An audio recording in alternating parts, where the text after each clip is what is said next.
Tuş olduq biz hansı yola bilmədik. Sizin tək kamala dola bilmədik.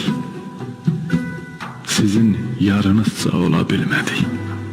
Ha köhnə kişilər, köhnə kişilər. Söndürdük ocaqda, közdə qalmadı. Dinib danışmağa söz də qalmadı. Sizdəki etibar bizdə qalmadı. Ha köhnə kişilər, köhnə kişilər.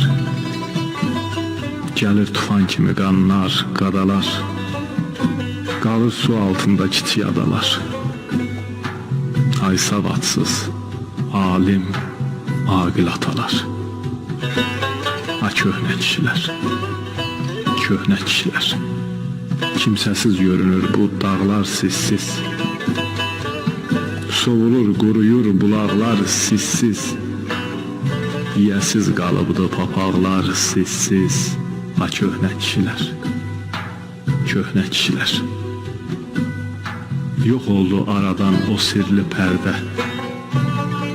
O xeyir bərəkət dönərmi birdən? Yeriniz görünür xeyirdə, şərdə.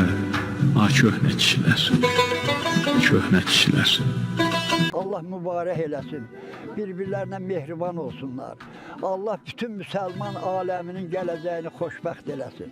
Keçmişik cənginə amansız selin. Aqili, nadanı bilinmir elin.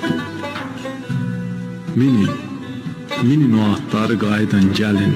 Ha köhnə kişilər, köhnə kişilər. Allah bir işıqlı göz versin bizə. Kəz baxaq əyriyə, düz deyək düzə. Diz çökür əl ölsət, baş əyir sizə. Ha köhnə kişilər, köhnə kişilər. Ha köhnə kişilər, köhnə kişilər.